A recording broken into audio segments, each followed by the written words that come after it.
I need you to stop chasing your dream life and build your perfect day instead. This is why your dream life is a trap. Last week, an entrepreneur in my mentorship group, he was sharing his quote unquote dream life. So it had the beach houses, the supercars, the private jet. Basically, it was this whole Instagram aspirational package. But then I asked him something that stopped him in his tracks. How's your Tuesday looking? And he was confused. There was silence. He was like, what are you talking about, my Tuesday? I just told you that I want the house and the cars and the jet and all this stuff. What do you mean, my Tuesday? Let me explain. We've got it all backwards in entrepreneurship. We obsess over these massive future milestones while treating our daily experience as something that we just have to endure, something to push through until we make it. But the brutal truth about building a business and building a life is that your Tuesday afternoon matters more than your 5-year vision. Let me explain with a story. So there's this Irish folktale about a man who spent his entire life chasing leprechauns. He was convinced that if he caught one, he'd find a pot of gold at the end of the rainbow. And he crossed oceans, and he climbed mountains, and he explored every single forest. He was always just one step behind. And years later, on his deathbed, he discovered that his own backyard had been built on an ancient gold mine. And this is the entrepreneur's paradox. We chase the pot of gold at the end of the rainbow while ignoring the gold beneath our feet. The present moment isn't just a stepping stone to some future paradise.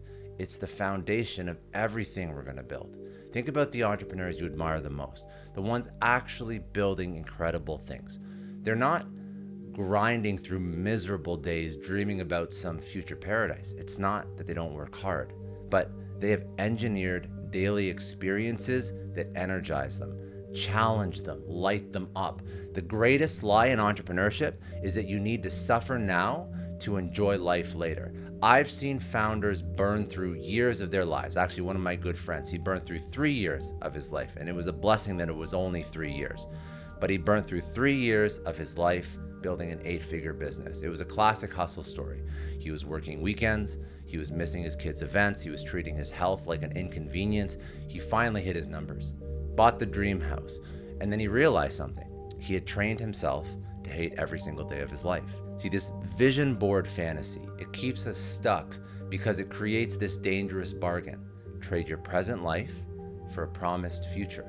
But business growth doesn't work that way. You can't sustainably build something great from this place of daily misery. And most of us, this is the sad thing, most of us already have access to 80% of what makes a day great, of what energizes us. We have deep work, we have movement, we have real conversations with people we love and care about, and we have problems worth solving. We have all those things. You don't have to go search for all these things to make your day great. But we're so busy fantasizing about future billions that we don't design the day right in front of us.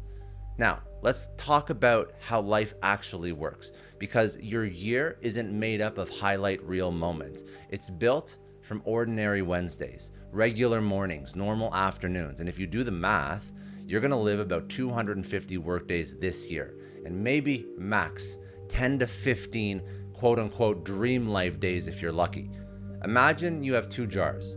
Jar A contains 250 marbles representing your workdays, and jar B contains 10 marbles representing your quote dream days. So most entrepreneurs focus all of their energy on optimizing those 10 marbles while they treat the other 250 as disposable. It's like having a bank account with $250,000 in it, but you only care about 10,000 of it. But it sounds crazy when I say it like that. But I watch entrepreneurs every single day. They pour their energy into optimizing these rare peak moments of their life while they treat the other 250 days like it's just something that you have to survive. The math doesn't work out. It's like focusing all of your attention on New Year's Eve while pretending like the rest of December just has to suck. It doesn't. Yeah, New Year's Eve is great, but I also enjoy a lot of December too, because your life, it happens in 24-hour blocks. It doesn't happen in 5-year leaps. Think about how business growth actually happens. It's not in breakthrough moments, it's in consistent execution, regular client meetings, daily decisions, small improvements stacked on top of each other.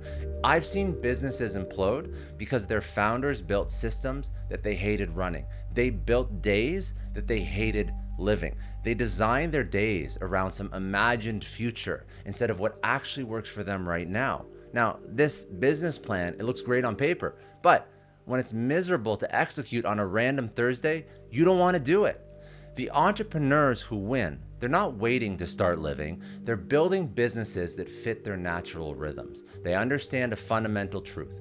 You can't build a thriving business from a place of daily drain. And this isn't about lowering your ambitions. It's about sequencing them properly. So instead of fantasizing about your dream life, what if you start by designing a day that energizes you, a day that plays to your strengths instead of fights against them? But what nobody tells you about all these big entrepreneurial success stories is that they figure this out. They've built on a foundation of well-designed ordinary days. Now, most business advice, it focuses on exceptions, and I find it very toxic. Launch days, big presentations, major deals. And then if you are entrepreneurial and you are building your own thing, which a lot of the people that are listening to this are, you equate these big moments to that's what I want my life to evolve around. But your success and satisfaction, it lives in the routine, this regular rhythm, the unsexy middle, because your average day is your actual life.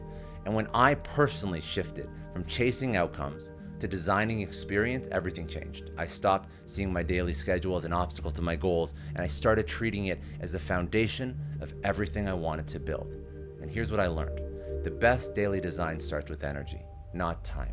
Most entrepreneurs do this backwards. They try to squeeze more into their calendar without understanding their natural rhythm. So I want you to pay attention to when your mind is the sharpest, when you naturally focus best, when you feel the most creative. These aren't preferences. These are data points. I know I know many founders, but a founder in particular that I'm thinking of, she fought her night owl tendencies for years because successful people wake up early. This is what we hear all the time. But then she finally stopped fighting. She redesigned her day around peak evening hours. Her business doubled in 18 months because she stopped wasting energy focusing on unnatural rhythm. She stopped wasting energy focused on living her life the way that someone else said that she should live it. And success is never about copying someone else's schedule. It's about honoring how you actually work. It's about honoring how you actually want to live your life. Start with your non-negotiables, the things that make you feel human: movement, deep work, real connection. And you build your business day around protecting these elements instead of sacrificing them. The entrepreneurs who sustain success, they're not just good at business, they can actually sustain days that energize instead of drain, days worth repeating. Because a business that requires you to hate your daily experience, it's not sustainable, it isn't really an asset, it's just this well-disguised trap. And there is an ROI in daily satisfaction, because most entrepreneurs, they think that business growth and personal satisfaction are opposing forces, that you have to choose between building something great and having days you actually enjoy. And I think this is the most expensive myth in business. Think about how this plays out. So you push through all these endless draining days, telling yourself that it's temporary, just until you hit the next milestone, just until you can hire more help, just until things settle down. But business doesn't settle down, it settles up.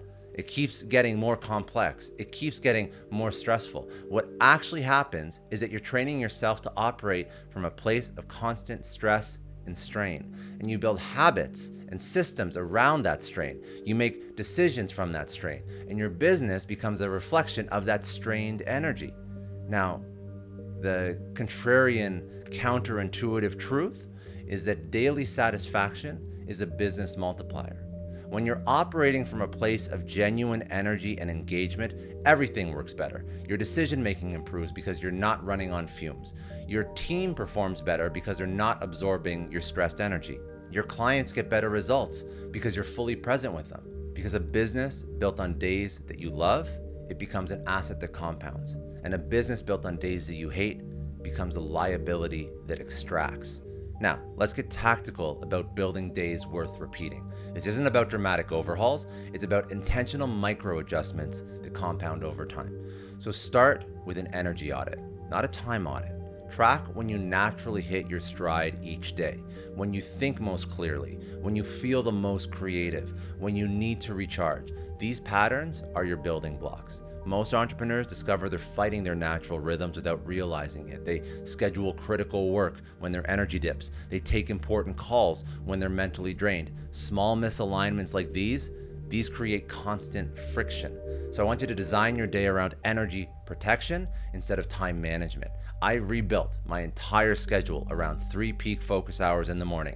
No calls, no meetings, no distractions, just pure creation and critical thinking. And it almost felt irresponsible at first, but protecting those hours, it changed everything. The key is to start small. You don't try and revolutionize your entire day at once. I want you to pick one window of time that matters most, one type of work that deserves your best energy, and protect that first, and let the rest of your schedule adapt around it. And then you're going to watch for the ripple effects, because better energy leads to better decisions, and then better decisions creates more space, and then more space allows for better boundaries. It's a positive spiral that starts with one protected block of time. And I want you to pay attention to what drains you. Those small calls that leave you exhausted, the low value tasks that you absolutely dread, the meetings that could be emails. These aren't just irritations. They're data points showing you where to make changes. And your perfect day, it already exists in all these different pieces. You've experienced fragments of it, moments when everything clicked, hours when you were just in complete flow. The art is in stringing those pieces together intentionally. And ironically, the hardest part about designing your perfect day, it's actually protecting it as your business grows, because success has this funny way of trying to pull you back into old patterns, because more opportunities means more demands on your time, more revenue brings in more complexity, and more visibility creates more distractions. The very growth that you're working towards will test every boundary you set. And this is where most entrepreneurs slip backwards. They build this great daily rhythm, then they abandon it at the first sign of pressure. They treat their ideal day as a luxury instead of a necessity. But your daily experience isn't just another business variable. It's the foundation everything else is built on. Think about the compounding effect of your daily experience. Every time you compromise your ideal day, you're not just affecting those 24 hours, you're setting patterns that will shape your next month, quarter, and year. And the entrepreneurs who sustain long-term success, they're not just good at building businesses. They're masters at protecting their energy as their business grows. It isn't just about being rigid, it's about being intentional, because your ideal day, it will evolve as your business does, but the evolution should come from conscious choice, not external pressure. So I want you to stop waiting for some future moment to start enjoying your life. I want you to stop treating your daily experience like a sacrifice on the altar of success, because the truth is devastatingly simple. Your dream life already exists in the day right in front of you. The only question is whether or not you're going to have the courage to build it. And the next time you're tempted to grind through another draining day in service of some future goal, I want you to remember that your life isn't waiting in your vision board. It's happening right now in the next 24 hours. So I want you to make them count.